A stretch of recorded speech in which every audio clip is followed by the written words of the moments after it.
So the question is sorority life toxic?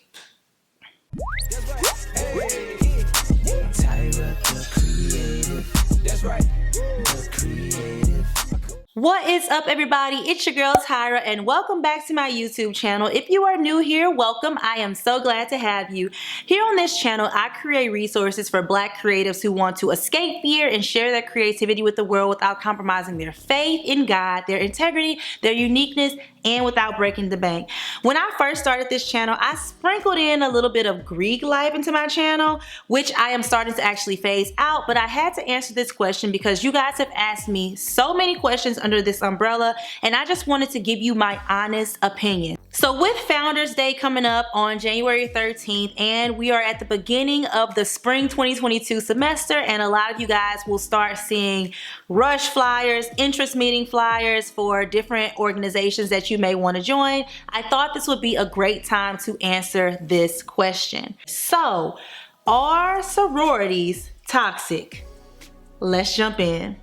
So the first thing that I want to say is that this entire question is kind of not the right question to ask, because I don't believe that people are toxic. I believe that traits can be toxic. So with that being said, just under that umbrella alone, no, I don't think sororities are toxic. And I'm not just talking about my sorority. I'm not even talking about my sorority as a whole.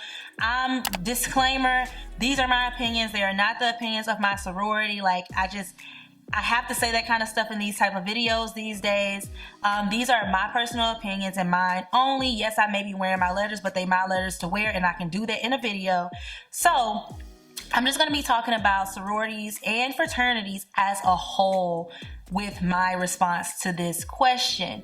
So long story short, I don't personally think that sororities or fraternities themselves are toxic, because that would mean that they would have had to be founded on toxic principles. You feel what I'm saying? I really believe that it depends on the person, it depends on the situation, and it depends on the entire experience. So I'm going to go into my undergrad experience versus my grad experience. So I crossed spring 2014, and oh my God, I have been a Delta for so long. It's 2022. This is crazy.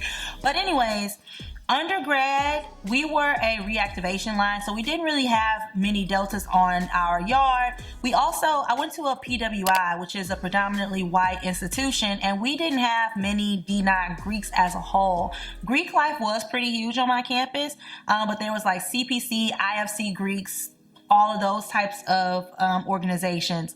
And I would say that I had a pretty great experience. The only time that I had a less than stellar experience with someone from the same sorority or someone from a different organization is when I would travel to another school or something like that. And I feel like that has a lot to do with that person's pride or that person's idea of what it means to be in this organization. And we just tend to group it all together because that person is a part of this organization. But I've seen people in other organizations that have acted in this way. I think the biggest thing for me is that people be acting like they pretentious. People be acting like they are on a pedestal because they have something that you may want, or people be thinking that they can just treat you any kind of way, and that has nothing to do with the organization that they are in. That has everything to do with who they are as a person. So my undergrad experience was great. It wasn't toxic in a sense. It wasn't until I got into a grad chapter, until I graduated, that I started to really see just how toxic this environment could be, the potential that it had to be. And I just realized that a lot of people go into these organizations and they don't know who they are before they cross, and they are nobody but beyond their letters. I hear a lot of people saying that you ain't nothing without your letters, and what they mean by that is your entire identity cannot be defined by the organization that you pledged. Of course you want to have pride, and of course you want to hold your organization to a high standard and a high regard, and you want to be excited that you're in this organization. But you are more than your letters. And I think that's very important to understand. People who act in this way are people that come up to you and just act honestly shitty. I think the biggest thing is they need to reflect on themselves and grow as a person so that they can be a full person, so that they can be a well-rounded person, so that they don't feel like they have to overcompensate because they don't truly know who they are beyond their letters. So with that being said, I don't think that sororities or fraternities are toxic in any way. I think the people who get into these organizations have perpetuated this stereotype. But the more that you learn about any organization, and I'm not talking about just D9, any organization, you will see that there are people that love it and that people are welcoming and that people really enjoy being a great example of what it means to be a Delta, what it means to be an Alpha, what it means to be an AKA, what it means to be a Phi Mu, a Tri Sig, a Chi Omega, AOPI, like all of these different organizations, not just one specific fraternity or sorority. I'm talking about everybody. Like, you'll find people all over the place that's both good and bad. And that's with anything. Even if you take people who are in a science club, let's say that you had somebody in a science club and they was just a die-hard, like, heavy fan of their club, like you couldn't tell them nothing, like their pride ran so deep, like they could even exemplify some of these same characteristics that you see from people in Greek life. Like, it has, I honestly think that it has nothing to do, or not nothing to do, but I honestly think that regardless of the organization, Greek, academic, sports, athletic, whatever organization, Christian, religious, whatever, I think that you will run into these people. I feel like we run into these people a little more in Greek life because everybody feels like they may have something to prove. But baby, let me tell you, Tyra ain't got nothing to prove. I ain't got nothing to prove to you. I don't think sororities are toxic, but I have had some personal experiences where I was like, oh my gosh, like this is toxic, this is crazy. And I have removed myself from those situations because at the end of the day, even though you may be in the same organization or you may run in the same circles, if you are treating me in a way that I don't like to be treated, I'm not about to deal with you. Like, and that's just on my mental health. Like, I'm not about to play with you, and everyone should hold everyone to the same standard, regardless of if y'all in the same organization or not. I know a lot of videos, especially at the beginning of COVID, started coming out about denouncing your letters, and a lot of people were speaking about, you know, religious reasons, or they joined the organization for the wrong reasons. I think that is a huge part in why we think that organizations like this can be so toxic, because people join them for the wrong reasons. They don't really get down to why this organization was founded, what this organization is here to do, and what they can do to better this organization and move it forward. They worried about all of the popularity and all of the fun stuff, the stepping, the hopping, you know what I mean? Like wearing the letters, like having this popularity around you, having this thing that not everyone can have. So I've seen a lot of denouncing letters videos, and I think that also adds to, you know, people thinking that these organizations are not things that they want to be in. But there's so many great parts about being in a sorority or being in a fraternity.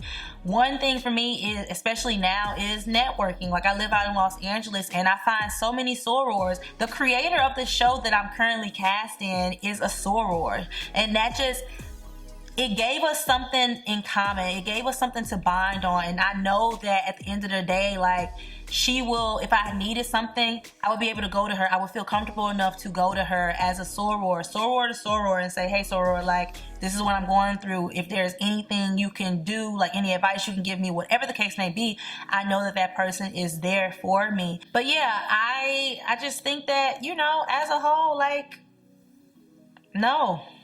They not. And with that being said, I know you guys asked me a lot of questions in my DMs. Like, I have gotten way, way, way too many questions. I'm going to do one more video about answering all of your questions about sorority life. The ones that I can answer, I will. But with that being said, I'm going to just say this off rip just in this video because I know y'all are going to watch it. If you have questions, do not ask me to write your recommendation letters. I don't know you. Don't ask me to do that. I'm not going to write your recommendation letters. And I say that with love because I've gotten so many people asking me on the internet to write these letters. And the issue with that is one, I don't know you. I can't speak on your character. I've never met you before.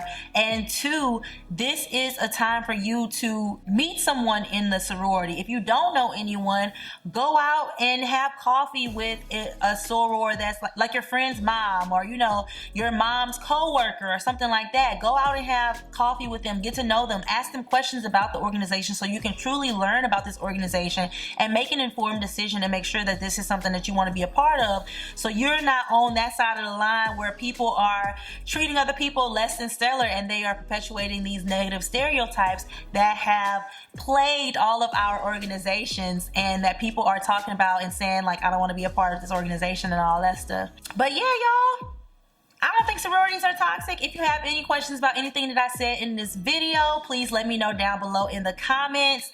As always, you can always ask me questions on my DMs. I also have a form that you can fill out. It is linked down below, and that'll be an anonymous form that you can fill out if you don't feel comfortable asking me questions on Instagram. But with that being said, I am phasing out the Greek life content on my channel because, like we've been talking about, there are people who don't treat people the same way, and as you guys saw, I had to remove a video, and it's just a lot that I really don't care to deal with because I got things happening in my life. I have a lot of stuff going on, and I have bigger fish to fry. So that's just that on that. I hope you guys enjoyed this video. If you guys are not already subscribed to the channel, make sure you hit that big red subscribe button down below and make sure your notifications are on so you can get all of the alerts anytime your girl posts any new content. And Founders Day is coming up and your girl is so excited about that.